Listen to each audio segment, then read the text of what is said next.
Welcome to Envision Radio from the United Way of Greater Charlottesville and City of Promise and News Radio 98.9, 1070 AM, WINA, and brought to you by the Jefferson School Foundation with Markiana Price, coming to you from right here in downtown Charlottesville. Today, we are thrilled to be joined by Hashim Davis, a native Brooklynite, a proud graduate of UUU and Mary Washington, an ice-cold man of A Phi A. You know, we had a couple of them in here. We've had a run of them recently. I know. Yeah. An avid chess player, a jazz aficionado, and a self-proclaimed collector of all things, Mr. Bruce Wayne, a.k.a. Batman. But most excitingly for me, our next interview on this episode of Envision Radio. Right on. Morning, sir. How are you? Good morning. How are you doing? Good. Thanks for spending some time with us on. I always get this wrong because I was about to say on a rainy Thursday. It's Saturday for all intents and purposes for when this airs. It's a rainy week though here in Charlottesville, but we're thrilled to have you in. And so the running joke is this show starts in the same place, right? Every episode, I'm at 190-ish. I start in the same place. Impossible to tell where they will end, but we will start in the place where we start, which is for folks who either don't know you or aren't familiar with their work or haven't had the chance to chop it up with you here in Charlottesville. Just give us a little bit of bio. Tell us a little bit about where you're from, how you made it to town, and then we'll trace the work from there. Yeah. So again, my name is Hashim Davis. I am the assistant dean at the Office of African American Affairs and the director of the Luther P. Jackson Black Culture Center, also at UVA. Prior to my ascension to that role, I was a history teacher for about 25 years. So I'm always centered around the youth. So where were you teaching? Louisa County Middle for the first half, and then Albemarle High School. How'd you get from Brooklyn to Charlottesville? First of all, shout out Albemarle High School. Don't do that. Don't run past your high Albemarle. school. Yes, my high school. Yeah. Come on. Oh, man. a patriot. Once a patriot, always a patriot. I guess. Be serious now. Don't do that. You tried to run over my William Mary stuff last time. No, you ran over my Albemarle stuff this time. You rep yourself hard. I Listen, appreciate it. I have to. The journey from Brooklyn to VA, it was school. I came down here for school. For VUU? Yeah. What made you want to go to why leave Brooklyn for Virginia? Were you? Part of it, there are two parts of it. One, I didn't have a choice because Ma Dukes was like, "Yo, this is what's happening." Sure. Mom was a cop, and she, in making an arrest, she got injured, and so that. She became medically retired, and so at the same time, it was just happenstance. Just came down here and applied to Virginia Union, and here we are. Did you always want to go to an HBCU, or did that not? It was not just, the effect. No. I guess the irony about applying and being accepted to VUU was. I originally started off applying to Virginia State and Sure. didn't even get in, but got in Virginia Union. So that's really what that was. But I knew that I wanted to go to college. I was ordained to go to school, so it wasn't a big thing. Was it a culture shift for you coming from New York and then going to Virginia? I guess VUU is a little better. Yeah. You didn't turn up in Orange County. Yeah, the culture shift, I think, was not having black educators. And even though I was in a very diversified environment in Brooklyn, none of my teachers. None of my male teachers, I should be specific, were black, and so my first black educator was in college.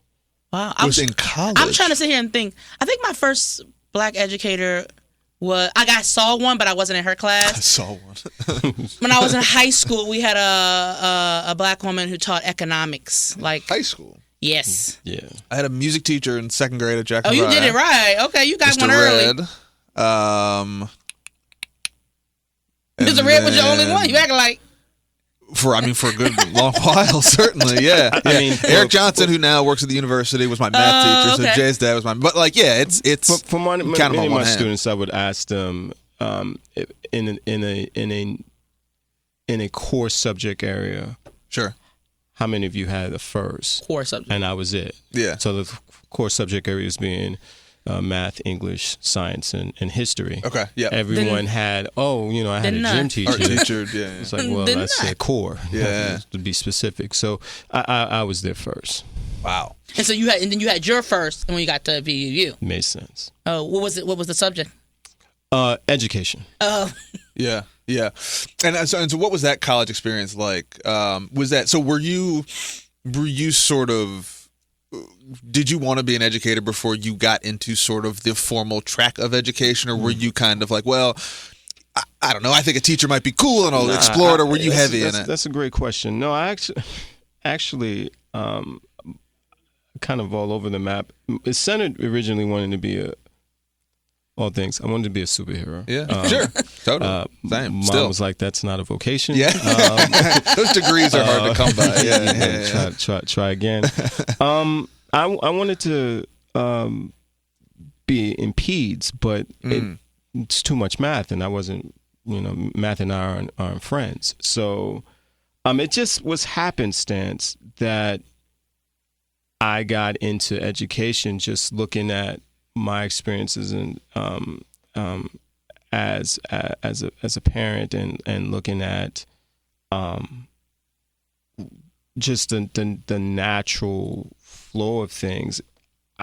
That's how it happened, and it's my part of my identity. Just being a teacher. Even now at the university, I take my K-12 experiences, and it shapes and shapes me in everything that I do in terms of just paradigms and lenses. Did you enjoy? Where's the first place that you taught?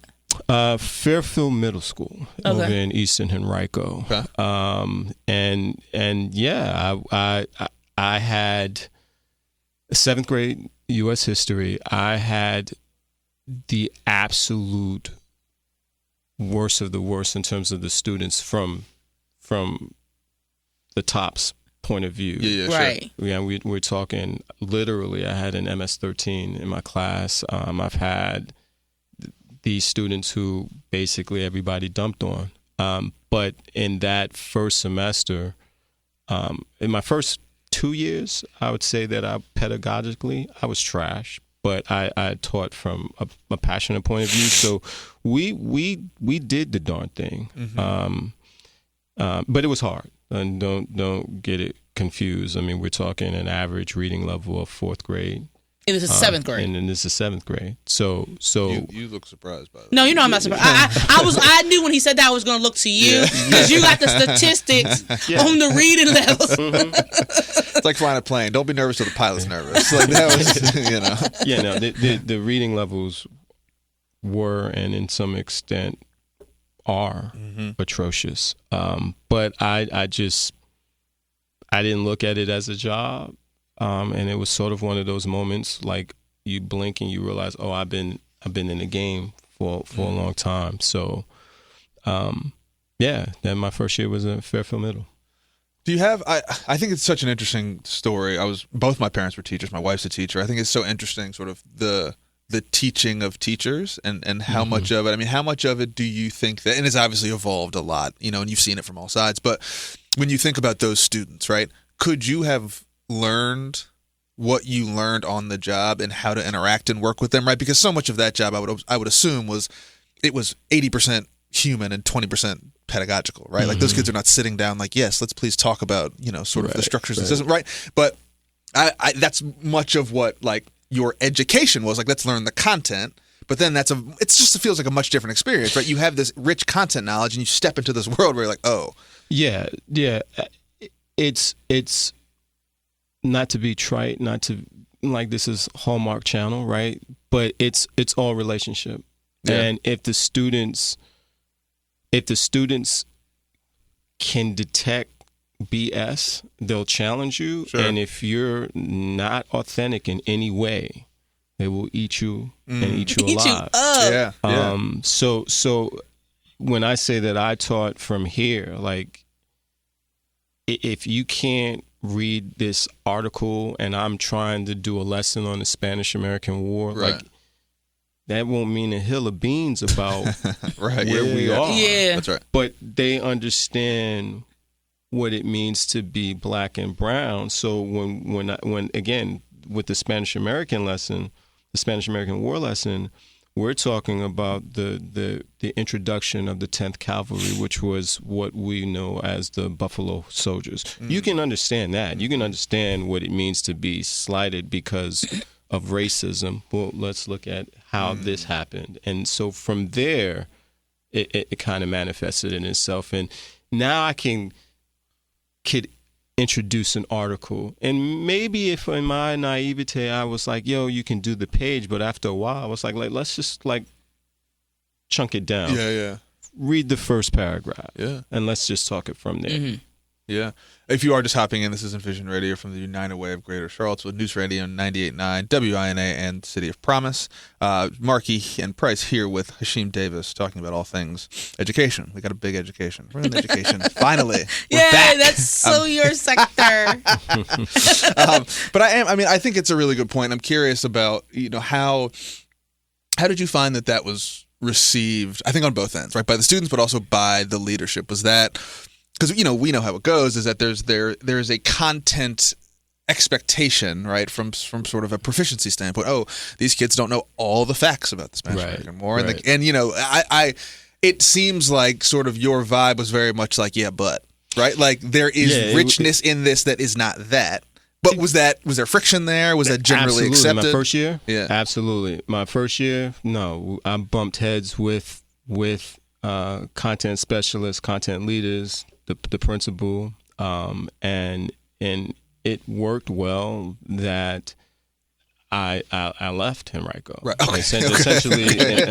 Essentially, I had an out with a falling out with the principal, and I remember the assistant superintendent said, "You are without a doubt the most passionate teacher that I know, but you can't teach here in Henrico anymore." So really, so I was like, wow. Okay, yeah. And so I went to Louisa, and just it developed from there. So I've never been apologetic about my stance on accountability, not just for me as an educator, but for my students, because the bar is here. Sure. And my students are so accustomed to lowering the bar. Yeah, sure. They're not doing that. Sure. So now we're going to get to the top, whether you got to crawl, whether you grudgingly cursing me out and cursing out my lineage, but we going to get there. Mm-hmm. And I'm sure that was happening. They was definitely cursing you out. Oh, absolutely. Yeah. Absolutely. I've been called everything other than my name. Yeah. But at the end of the day... But anything with a child of God. At the end of the day, we were still doing our thing. And I think that some of the more profound experiences that I've had professionally was as a result of being in relationship and cultivating that relationship with my students. Mm-hmm. It's funny that I had a student teacher in my last couple of years in Albemarle, and the running joke was, like, who thought in their good mind that they should have you under me? I will corrupt you. I'm going to show you how we just do things. Yep. They were like, I have this manual. You won't need that. Right. Yep. And what I learned too was I'm not big and braggadocious about me, but I had put out there, I was the teacher of the year, and that went down in 2020, and I'm proud of that. So much so that it's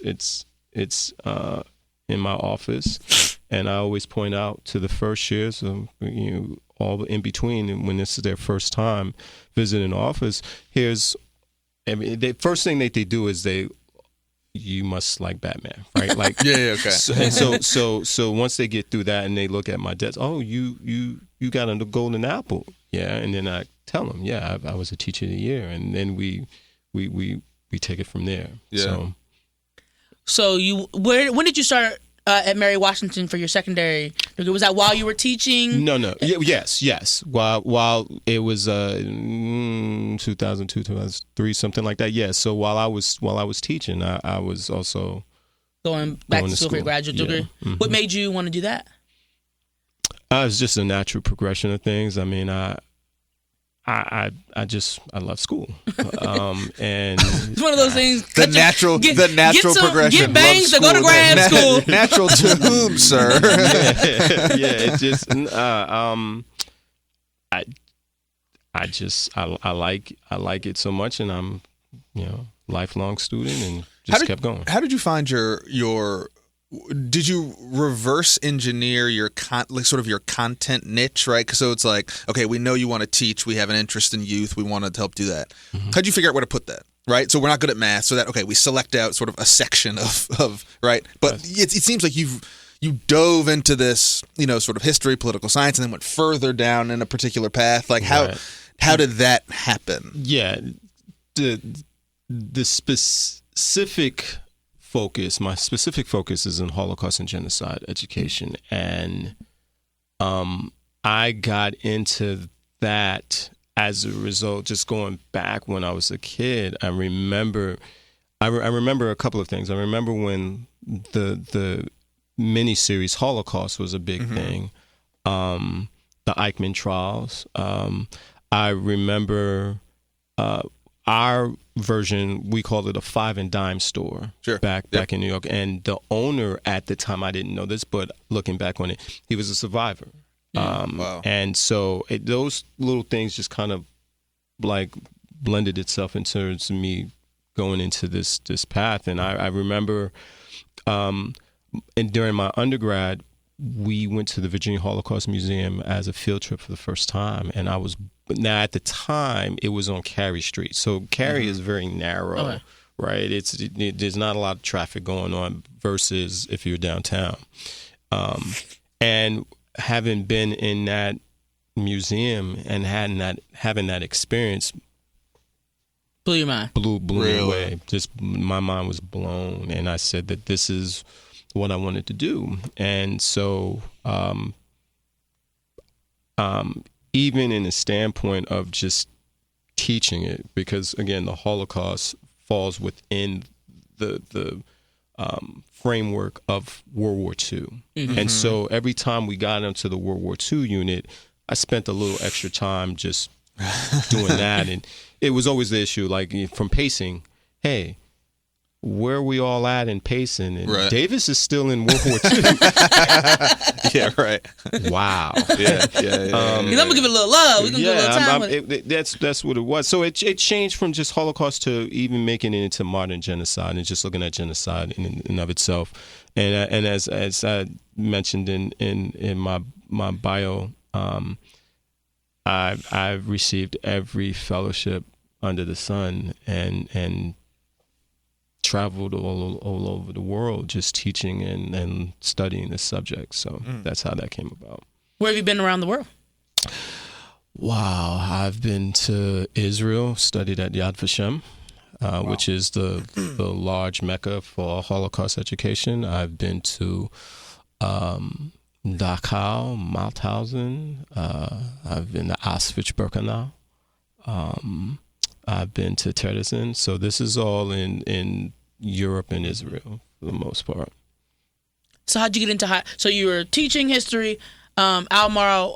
What made you want to transition to higher education from working with youth for the last 20 years? Yeah. So, that sounds like I feel like it's a natural progression, but kids is different. It's different though. It is different. It is different.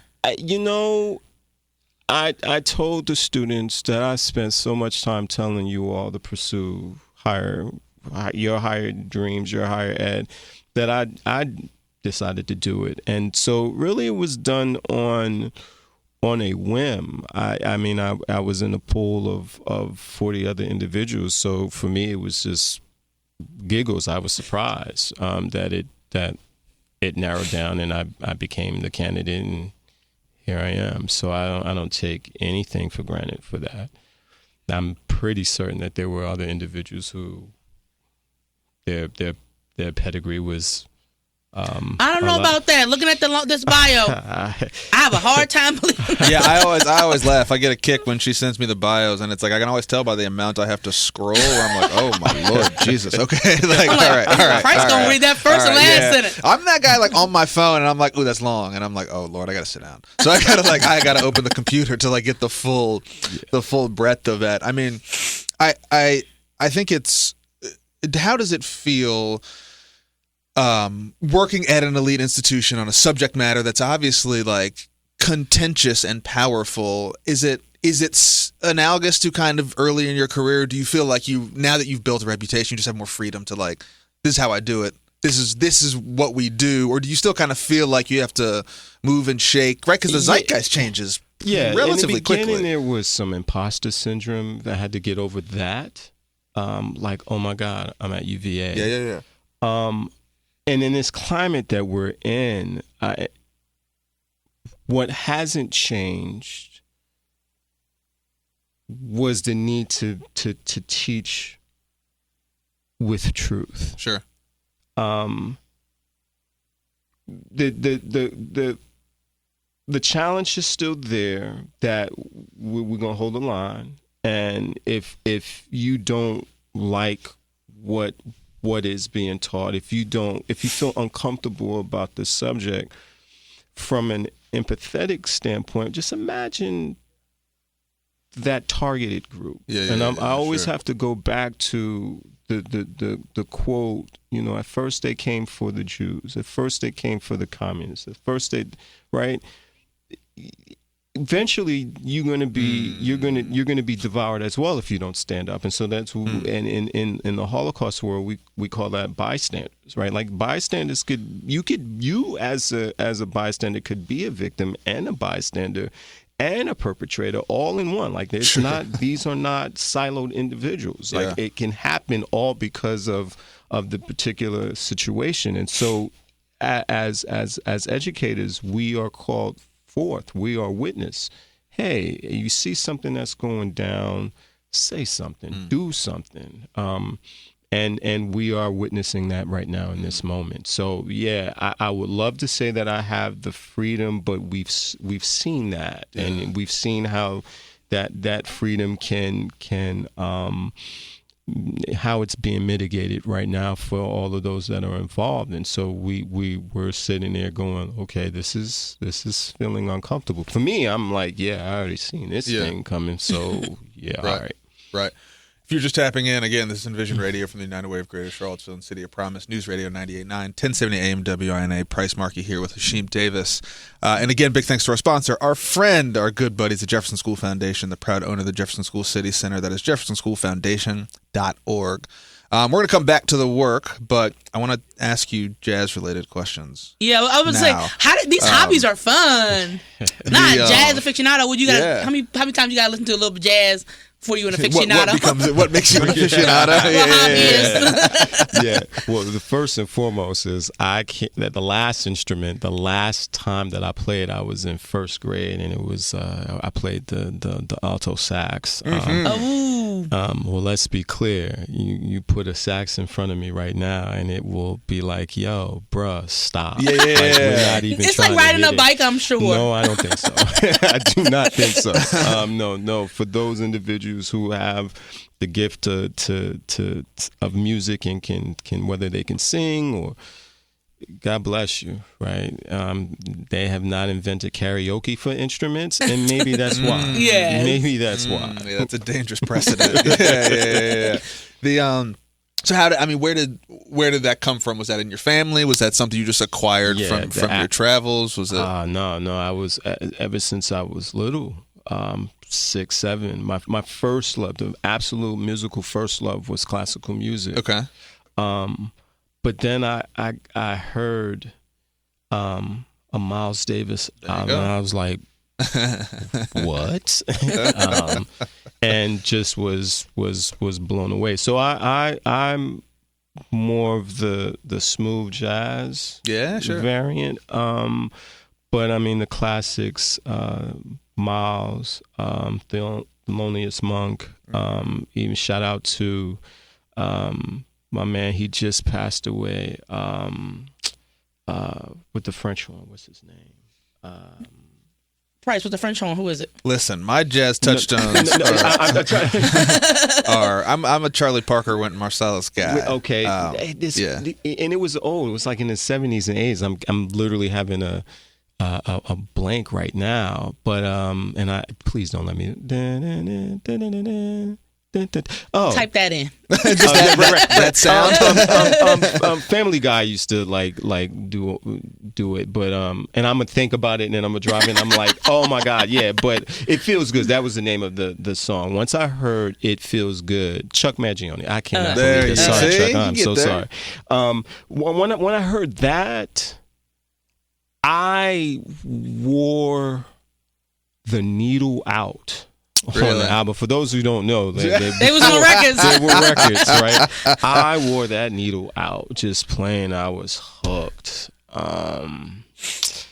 You know, the Dave Koz, Dave Koz and Friends. Oh wow. Not Winston Marsalis, but who's the other brother? He has Bradford is his brother. Bradford is his brother, and I have to pull out, like, I have all of their albums, but literally on vinyl, or do you mean like in your phone? No, CD. I still have a CD player. Like that's blowing everybody away in terms of my students, but like this I got everybody. I got I have George Brown. I have like I said, Dave Koz. There's a jazz saxophonist. Again, I don't know why I'm having a hard time. Maybe because I've listened to a little bit of Bob Marley, just to throw some things in, and I was known in the hallways because I was the first to arrive, so I would have the jazz music playing as the students and the teachers were walking. So they were like, "That's where it's coming from." So now, you know, they're there. How has the jazz scene influenced your career, or how you teach students, or has it at all? So we'll have a break in class, and so when they're doing their independent work, I will play a track and keep it low, and it's just running. I mean, they'll say, "Hey, we want to hear some of the latest rapping," and I'm like, "Yeah, that's cool. When we get home." Yeah. I'm building jazz aficionado. Yeah. For aficionado, I'm like, I cannot. Like I said, wait till I get back and be like, yeah, and then I'm gonna remember that, and I'm gonna remember that, and remember that. Just I have a mean collection, and I see that vinyl is coming back. Sort of, a little bit, yeah. Nothing ever goes out of style. It just takes a break and comes back. It's all cyclical, isn't it? Yeah. You know me. I'm always been telling you we need physical media. You're big I'm on a very physical me because we're losing access. You're not buying a game now. You're buying the rights to play the game. Right? You're renting a virtual copy of the movie, but you're not owning the movie. And I read an article about what ownership means, especially to music, to games, and how you don't care about it as much when you don't own it. So it's like streaming a song is cool. You like that song, you can stream it 10,000 times, but it doesn't hold the same value to you as going to buy a CD and keeping it at your house and playing it the same amount of times, or playing it only 2 times, because that thing, you have full potential ownership of that thing. And that doesn't that's not the way that we currently live anymore. It's streaming, it's gigabytes, it's BMG. God bless them. When they had you can buy, you get 5 CDs and you get like 5 more for like 1 cent a piece. Like I'm pretty certain I caused them to go. That deal went out of business because I love a deal that's not good for the business. We got this one guy that found the loophole and then I found it. It's the movie theater when they say you can pay that monthly fee and go see as many movies you want, but they don't think you're gonna see a movie every day. Well, you know what this reminds me of? The most famous example of this is American Airlines. Do you remember this when they were selling lifetime passes to American Airlines heard about that. for like $150,000 or something? Yeah, they lost. Yeah. And like Mark Cuban bought one. Wow. And they were like, oh, hold on, time out, stop. Like they were we didn't do the math. Like we thought the industry was going somewhere else. Like, yeah, so like and and again, it's like you had this crop of like rich 20-somethings that were like, I'm gonna live for another 65 years. So off we go, right? Yeah. And so apparently they sold like 10 and they were like, oh no. Oh no. Yeah, I don't think they thought too long. Yeah, like and I think it was one of those things. Oh, our costs are going to go down dramatically, and then at year 5, they're like, "Well, we lost on this deal." In chess world, we call that, "Nah, you wasn't thinking, bro. You sure you want to do that?" Have you been playing chess since you were young too, or 45 plus years? Oh, how'd you get into chess? If you wanted to be first to eat Thanksgiving meals, you had to win a chess game. You had to win a chess match with my uncle. I'd have been starving. Yeah, so literally, yeah. You gotta learn some moves. Uncle Tony, shout out to my uncle Tony. You had to beat him. You had to beat him. Wow. Before everybody, or like just the kids, or for me and my brother. And my brother, ironically enough, my younger brother is actually better than me. My nephew is better than me. Like, it's not unusual for all of us. We're playing this sort of a Mortal Kombat epic fest, and we got running tallies. I'll catch you every now and again, but as my uncle had said, like, my younger brother is Khalid, and he was like, Khalid is like Captain Kirk and Hashim is like Spock. Like, this is how they play. And my brother's aggressive, and that's part of the Marine in him, right? Like, he's just going and he's smashing, where sure. I'm like a little more methodical and like, oh, you made that. Well, now I'm going to exploit that.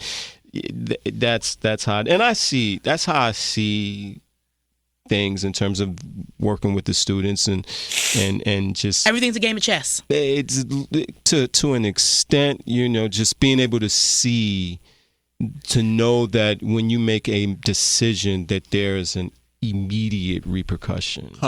And that's how I like to look at it. I think there's a hilarious image to me of like the general Thanksgiving parlance of like the neighbors are playing football, the neighbors are doing this, and the Davis family is like arguing over a chessboard. Checkmate. with the turkey in the corner. Like. They said spades is too. Let's do something. We're not playing no spades. No, we did. And the funny thing was that I did not beat my uncle until my early 20s, and I saw. He thought. He sat there and looked at the move. I'm looking at the move, and I'm thinking, no, that can't be it. But it just started to click. And we have not played against one another since my 20s, and I'm well into my 50s. So, yeah. You riding off the last win? For me, I'm like, good, but my uncle was like, nah, I'm not trying it. Now he sent his uncle after me, and he didn't want any of that, and we was like, yeah, we'll eat you up. My dad was like, yeah, I'll play. I was like, stop, bro, this is not checkers. I'll eat you up too. So yeah, there's a lot of trash talking now. My son, my third oldest, is a monster in the game, and really? I don't want to play him because he's reminding, you sure you wanted to move that? Because I saw that 5 moves ago. So that's how I felt. Okay. A family of chess aficionados. That's fun. That's incredible. They're trying to get on the national boards. They're trying to get up the list. Yeah, I've coached them all the way up to the national. Oh my God. Yeah. I was just joking. I didn't know y'all was playing in the nationals. Yeah. That's what I'm talking about. How old are your kids? My oldest is 35 and my youngest is 18. Okay. And are they nearby? Did they take after dad? Are they academics and teachers or what? Yeah, my third oldest, who was on the chess team back in the day, now he's a scientist. Okay. Yeah, okay. He's got degrees in things I can't spell. Right. Yeah. Like how'd they get all that on the paper? Yeah, right. I was like, what? Yeah, he was like, yeah, just a scientist, Dad. Just think about that. Yeah, I was that's okay. Like, what do I tell people that you do? Right? Like, science. Yeah. Science. Yeah. No, we focused on chess as one of the activities, sure. and they gravitated. Some did more than others, but my 18-year-old, like I want to learn how to play, Dad, but I'm not like obsessive about it. Now, that's cool. Sure. That's cool. Don't think you're going to beat me. Just Yeah, right. understand that. So, okay, cool. Yeah. And even in the high school, it started off as a deal. If you can beat Mr. Davis in a game of chess, I'll give you $100 cash. No questions asked. And you know, have you ever give out that $100? You know, there was one year, I hate COVID for a lot of reasons. But kids got good at But stuff. the worst thing about that year was that somebody beat. So right. after watching Queen's Gambit and joining chess.com, I ended up getting a lot of decent players. So that one year, I lost 600. I was about to say What? Queen's Gambit cost you I thought you $1,000. were going to say one person beat you. Yeah. No, so I had, legit. And I had to, and they wanted to see, like, sure, he said he's going to give me 100. Right. Sure, yeah. No, I'm pulling out Sure. 20s and Sure, I'm sitting there yeah. going, I cannot. So, either they're good or you're horrible. It's Right. one of Right. the two. One of the That's two. right. So That's that's how I got the students really. And that's the year I lost $600 playing chess. Listen. That's right. The if you are just tapping in, this is Envision Radio from the United Way of Greater Charlottesville and City of Promise News Radio 98.9, 1070 AM WINA. Price and Markey here with Hashim Davis, and again, big thanks to our sponsor, our friends at Jefferson School Foundation.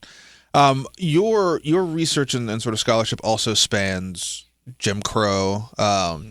So you chose like the light-hearted parts of American history. How did it? I don't know if it rings odd. It's an interesting mix to me. I mean, is it just? I don't know. Tell me about that. Like how did you get there? How do you feel that fits into the mix of genocide, Holocaust, Jim Crow? There are obviously parallels, but goodness, man, give yourself a break. Yeah, that's where the Batman comics come in. No, the Jim Crow and genocide to me run a parallel race because we're looking at the infrastructure, right, of genocide. We're going to start with the infrastructure of it. How did this thing come about? And it doesn't necessarily mean, with respect to Jim Crow, that the end game was that I want to kill all black and brown folks. But what it does mean is that policy is not accidental, it's intentional. And there has to be, in this caste system, there has to be a hierarchy. And within that hierarchy, we understand how these individuals became marginalized. So from the case of Jim Crow law, this country, Jill Lepore is a historian, and she said this country is still wrestling with its own history. And until it solves that, it's still going to wrestle with that. So when we look at Jim Crow, we're still fighting about that. Now, I'm not saying that Europe, Germany, Poland, all of these countries solved their problems in terms of anti-Semitism. What I'm saying is, look at their policies. I mean, you can't name your child Adolf in Germany. That's against the law. So even they have structures in place to deal with this. They have a reparations policy in which they are giving monies to survivors of the Holocaust. We can't even agree in this country that slavery was a bad thing. Right. All of a sudden, when did that become, how really? Yeah, that's what we're doing? Okay. So that's how it just was just. It was a natural leaning It was just in. just seeing it, and I was like, oh, okay, well, let me lean into that. When you talk or think about kind of the nexus of history and political science and history and politics, and you mentioned a little bit there, right, that a lot of this informs policy and or is informed by policy. Have you thought about, how do you sort of trend right towards sort of pedagogy and teaching and mentoring and supporting versus politics and policy and, you know, sort of like implementation and do those, you know, ne'er do they cross, or is, you know, do you sort of flirt with the other side every now and again? Yeah. I have to be very careful about those connections, because then it's driven by the emotion. So it's not unusual for me to yell at a television. It's not unusual for me to yell at the radio. But when it's in the classrooms and we're looking at research, we're looking at scholarship, it's very it just the focus becomes a little more narrow, and I don't have to cater to my lesser angel and immediately fly off the handle. I'm armed with, you know, if it's not Chicago, if it's not Caribbean, I don't know what you're talking about. Right. If it ain't APA, I don't know what you're talking about. Right. And I'm not talking about, you know, let's go see what Wikipedia. I don't fool with Wikipedia. Right. Again, if it ain't Chicago, that's what historians use as far as their site sources. Not saying you. How do you mediate that, which makes sense and makes sense to three of us with, I have sort of a degree. You have a degree. You have a lot of degrees. In Chicago. Right. But I say that from a standpoint of like, it is certainly the case now with, I mean, the one of the best things I think I've heard about modern times is someone was like, remember when we thought people were uneducated because they didn't have enough information? He was like, that was certainly not the case. Right. Wow. So how do you mediate that with, like, there is sort of historical rigor and accuracy in things with the kind of prevailing reality that, like, people don't care? So that's a great question. The internet is phenomenal that it allowed people to have a voice. The internet sucks because it allows people to have a voice. Totally. Yeah. The thing that makes it great is the thing that makes it bad. Absolutely. Right? I think we have to hold true to our standard, and that standard is trusting experts. And I'm not doing experts in the quote. I'm talking about folks who've been in this and they know this, versus somebody who's going to get on and they on the socials and they got an opinion. Yeah. Well, so does humans who have buttholes. Like everyone has one. We're not trying to hear that. Right. Even now, and I'm looking at my son's demographic and looking at his peers and looking at the students that I'm dealing with, they lost the art of that scholarly, oh my God, I can't believe I have to go through this and there's something missing with that. I remember when I was younger and I went into the library, like I had to go and look for the book myself. like the card catalog was a thing. That's right. You pulled out. I remember asking the librarian, "Hey, I'm looking for a book about blah blah blah," and she went, "You go right over here." She gave me the little like information, a treasure hunt, and I had to go. Literally, I spent more time looking for the book, than reading and writing about it, which made part of that experience. Like, you had to go and find it through this card catalog. We didn't have the internet. Yeah. We didn't have the internet. We was out there doing our thing. And so the world, I had the Botanica Garden Encyclopedia and Encyclopedia Britannica, baby. Remember when you had that? You didn't have the letter. You had the whole set, and I was like, I'm missing G. And I'm like, Time Life was my friend. So I'd get that little pink or green card that said your item is in the mail and it's here at the post office. And I was like, bet. Me and my homies, we going down to the post office to get it. And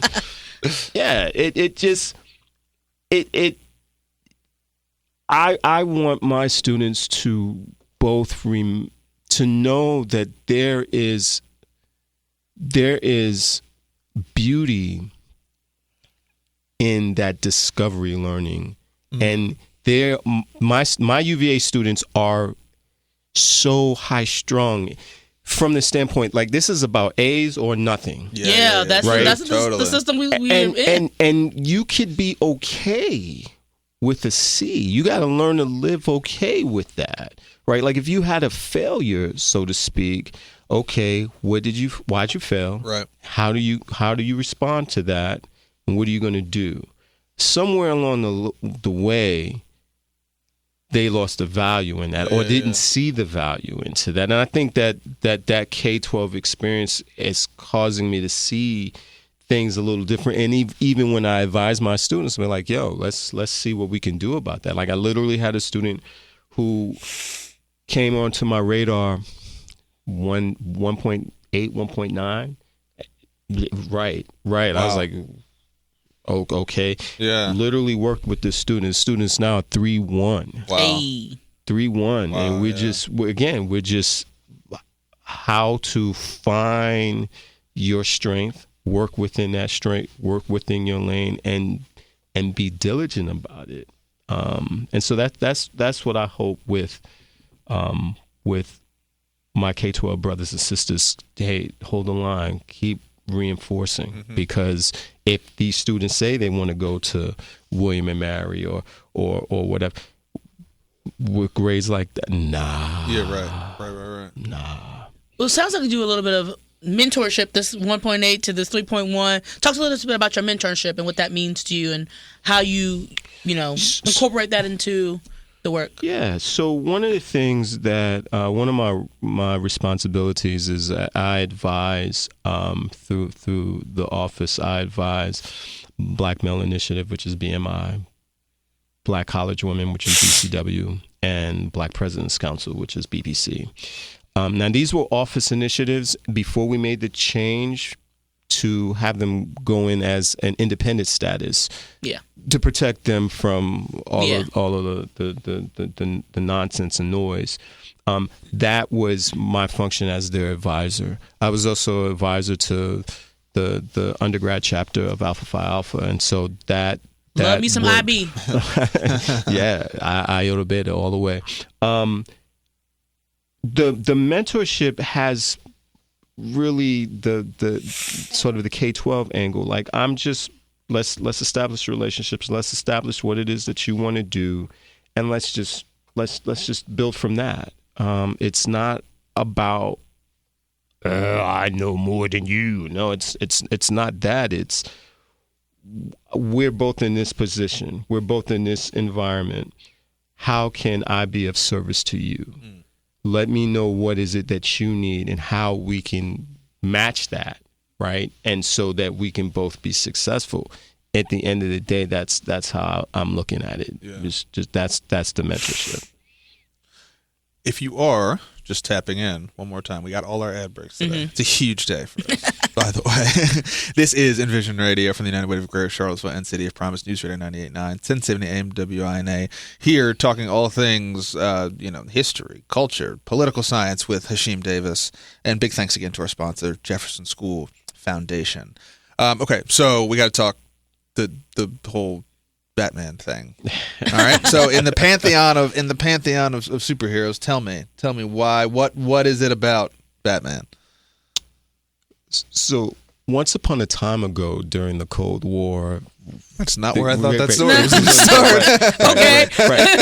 I'm hooked. You got me. Let's go. Yeah. So it was very divided, right? Like it was one side, whether you were going to be communist, whether you're going to be capitalist, et cetera, et cetera. In the world of comics, that translated and trickled down. So you were either Team DC or you were Team Marvel. Right. That's still happening. It lessened some. It was very, very pronounced back then. You had to almost be like in secret. I kind of like. You're in the Batman. Marvel side of town. Yeah, I'm nose deep with Incredible Hulk and X-Men fans. But here I am but I like to play with my Batman action figures. I don't want anybody to know. So Batman to me was just cool in that he had no super abilities, but he was tearing folks a new one, especially superheroes. He just always had a contingency plan to deal with that, and I like that.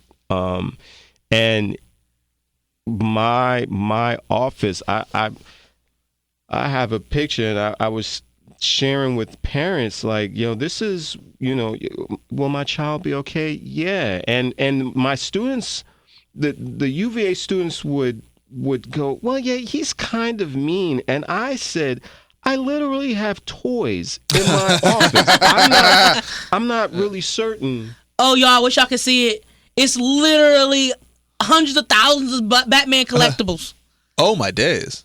You never, Wow. when somebody says they're a fan, you're always underestimating the type of fan. You're like, I know I probably probably like one figure. Yeah. 2 comics in frames, maybe. Yeah. Yeah. No, my students blew my mind away when on my birthday about 3 years ago, when I walked into the classroom. First off, they had a sort of a caution, like a yellow tape around the door, and I was like, yo, what's the deal? And I opened it up, and I had the welcome mat, Batman welcome mat. I had a couple of action figures, and I had a movie poster. So it was kind of cool. Like the students was really into that. Yeah. Now it's all about just trying to find that thing, right? Like that's where I'm at. So if it's an action figure, what type of action figure? I wanted to get the Batman from the Ben Affleck version. Oh, yeah. So I got not the Twilight guy version. What's his name? Patterson. Yeah. No, I do have his Batmobile, and it's under the desk. But I had that away. Yeah. I'm not as proud as the Batman, the animated series. I got that. Okay. That was one of my most coveted pieces. And then the Sideshow. Sideshow is a company that deals with action figures, probably the 12-inch variant. And I have Black Panther, T'Challa, when he was challenging M'Baku to the role. I have that, and then I have the Ben Affleck one. That took forever because of the tariffs. It just arrived late. And Batman's DC? Yes, Batman is DC. Now I'm an adult. DC? I can That's exactly right. Yeah. Finally, the secrets come out. Yeah. Well, so who is... I have 2 questions. Who is the best Batman? What is the best Batman movie? Like, are you on board with sort of the change in the canon when you went sort of into, you're into the Christopher Nolan era, and then we've got all these different takes. Yeah. One is dark and one is... I've always said that when it comes to animation, DC all the way. Okay. DC can do the heck out of an animation. So I'm more partial to the Frank Miller's The Dark Knight Returns. That was... bar none, one of the best comics in all.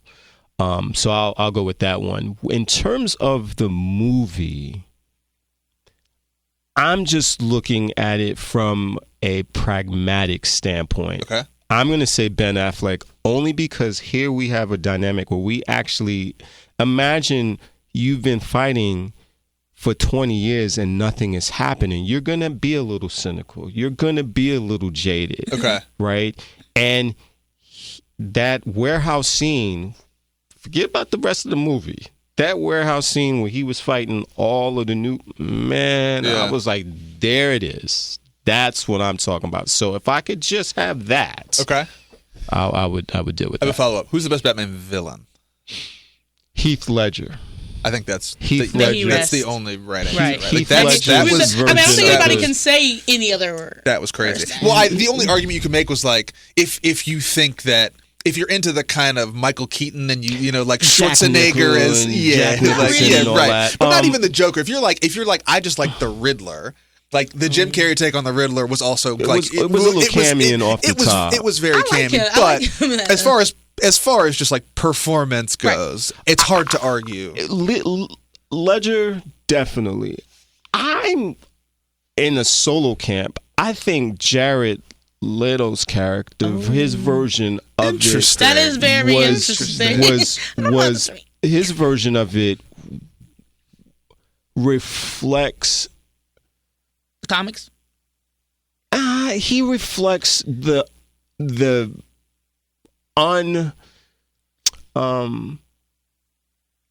he's so unpredictable. Yeah. And I think he was tapping into that. Right. And given the interaction that he had with Ben's character, I like that. Like he was like, "Oh, I'm make no mistake. We're gonna fight and we're gonna work together to tackle this. But I'm going to kill you at the end of the day. Believe that. Whatever you, and it makes sense.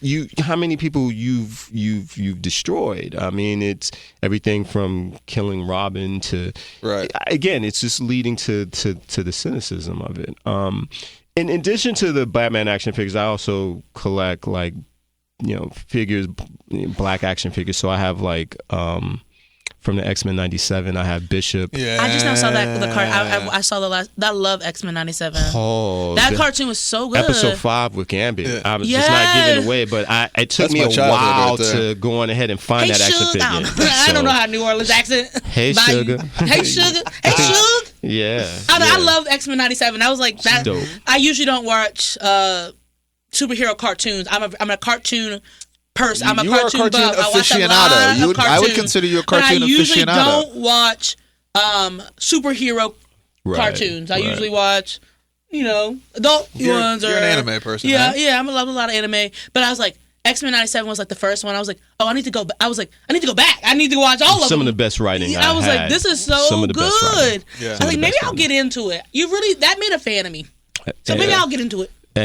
Second season comes out in the saw summer. that. So I saw I'm that. looking forward to that. They really got me. Yeah. That was my childhood right there. That's crazy that you got to go through that. Yeah. I mean, it's I was into anime before it even became like that was underground. Like that was. I heard that. Yeah, I'm sorry y'all had to go through that. I'm just watching it out in the light, just loving it. Not just doing it right. That was My nerd Hero Academia status. season right now. Like, I got to relive some of my glory days. But we'll make sure we get you out of here on time. What's next? Is there anything interesting on the docket, either sort of research wise or something you're particularly excited about? The biggest thing right now is just reinforcing to the students why local politics matter, as opposed to the national, and looking at this local election next week here in the Commonwealth, see how that's going to impact us from a scholarly level. That research, I'm still again patting my stats and researching on how I can further bridge Jim Crow and genocide. Like, I just want those connected pieces, because again, I'm seeing what's happening on the streets of folks being snatched up is reminding me of what Munich, Germany, what Nuremberg was like. And in the 1930s, we got the brown shirts. This is not new. This is folks. Oh my God, we've never been like this. Do your history. Yes, we have. That's why we have amendments to the Constitution, because unfortunately, we have. Yeah, we didn't get it all right in the first 4,000 words. God forbid we didn't get it right on the first draft. And we have assaults to our constitutional rights even now. And to know, I checked out your hat, to know that all we needed to do was just enact the John Lewis Voting Act. It would have been good, but you're literally taking that aspect, the second clause or the second part of it, and you're gutting that, right? So what does that leave us? I'm interested, very much interested and in this moment of what are we going to do, right? And if, I'm not going to say that we're going to go by way of the dodo in terms of extinction, but what I'm saying is that there's a segment of the population. It's always the smallest number that does the most. There's a segment of the population who just quite can't get with the idea that you've been had. Like, there's no getting around it. I remember, bruh, man, when I lived up in there and he was running this con. So if that group is cooked. We can't do anything about it. So what can we do in this moment? And that's what I'm interested in. It's an incredible lesson. That is the one and only Hashim Davis. Big thanks to him for hanging out with us, and thanks to you for listening. And if you want to contact with us or have ideas for the show or other interesting, inspiring people we should talk to, again, social media on all platforms at United Way Cville. Let's say the promise, or drop us a note. Envision at unitedwaycville.org. We get support on the show from, well, folks like y'all. If you like what you hear, share this with your friends, allies, colleagues, enemies, family. We got holidays coming up. We can get you through a long road trip. Spotify, Apple Music, Pandora, wherever you get your podcast. We have not figured out the vinyl or the CD thing yet. I don't know that. Get it together. I don't know that we can quite go back there, but if you have ideas for that, can we get an 8-track? We'll certainly consider it. Best way to support us is, of course, make a contribution. City of Promise, United Way, and any of our other wonderful nonprofits. It's how we continue to do our work. And this show, again, election coming up. Go vote if you're able. For Hashim and Marky, this is Price. Big thanks to the Jefferson School Foundation. We will see you next week. Peace.